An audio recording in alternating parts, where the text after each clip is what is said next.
यार इस सवाल को देख के ना मुझे कुछ याद आ रहा है। याद आ गया, क्योंकि 2018 में मैं भी 12th में था और ये सवाल मुझे भी आया था। ये हुई ना बात। लेकिन कंडीशन को मैं समझा नहीं और सोल्व नहीं कर पाया, क्योंकि कंडीशन में लिखा था कोलिजन है इन इलास्टिक, और मैं इलास्टिक कोलिजन वाला law of conservation of energy use करके सोल्व करके आ गया था। और जबकि जो आंसर मेरा आया था वो आंसर ऑप्शन से मैच ही नहीं कर रहा था। तो दोस्तों, जो गलती मैंने की वो गलती आप मत करना।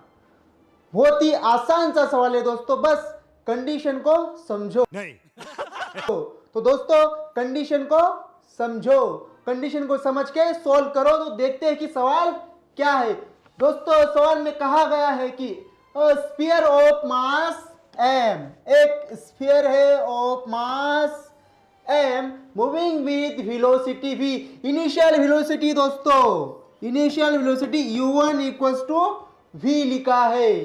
Collides head on another sphere of the same mass, same mass वाला एक अनदर स्फीयर है, उसका भी मास m है, जो कि रेस्ट पे है। रेस्ट पे है मतलब, रेस्ट पे मतलब भाई साहब ऐसे कुछ ज्यादा नहीं हो गया ये? इसका इनिशियल वेलोसिटी अगर u2 में मान लूं तो ये है 0 अब पूछा है कि ratio of final velocity of second sphere to the initial velocity of first sphere is, मतलब इसका फाइनल वेलोसिटी और इसका इनिशियल वेलोसिटी का रेशियो हमें पूछा है। और कंडीशन देखो दोस्तों, कंडीशन क्या है? Collision is inelastic. Inelastic collision में law of conservation of energy नहीं लगता है। और एक बात बोलिए, e is constitution coefficient of restitution, coefficient of restitution, not a constitution. और कोएफिशिएंट ऑफ रेस्टिट्यूशन होता है, क्या होता है? E equals to v2 minus v1, मतलब इसका फाइनल वेलोसिटी माइनस इसका final velocity divided by u1 minus u2, ये होता है E। तो इस फॉर्मूले को हम मॉडिफाई करेंगे हमारी कंडीशन के हिसाब से। कंडीशन के हिसाब से u2 0 है, मतलब v2 माइनस v1 और इनिशियल वेलोसिटी इज v। तो अगर मैं इसको सिंप्लीफाई करूं तो ये आएगा v2 by v minus v1 by v, ये आ गया कोएफिशिएंट ऑफ रेस्टिट्यूशन। अगर इसको मैं और सिंप्लीफाई करूं तो ये आएगा v2 by v minus v1 by v। दोस्तों, इस इक्वेशन को इससे ज़्यादा मैं सिंप्लीफाई नहीं कर सकता, मतलब मुझे कुछ और तरीका ढूंढना पड़ेगा इसे सोल्व करने का।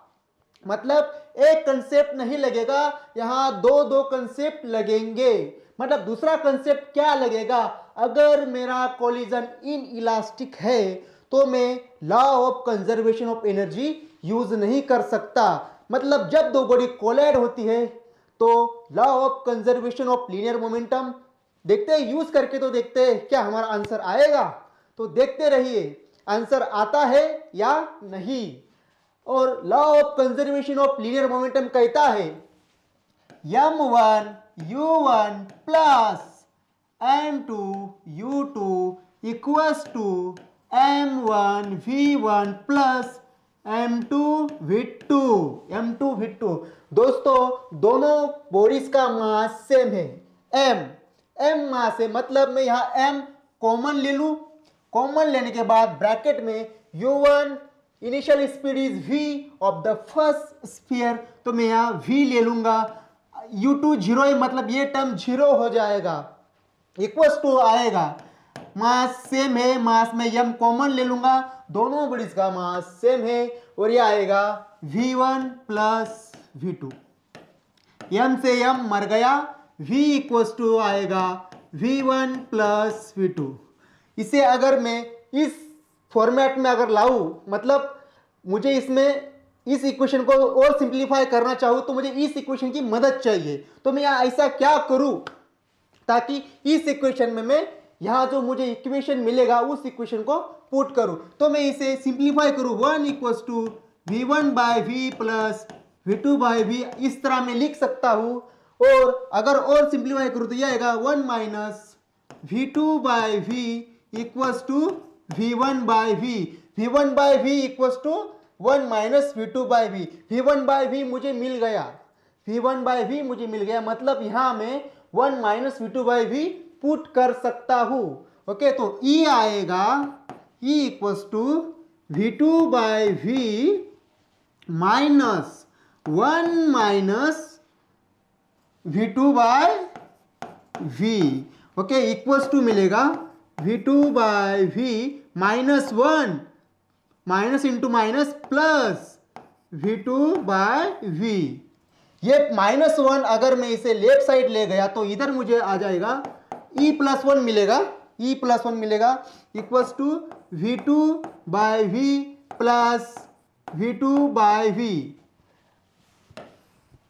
तो ये आ जाएगा e+1 equals to v is common, तो v में नीचे कॉमन ले लूंगा, v2 प्लस v2 2v2।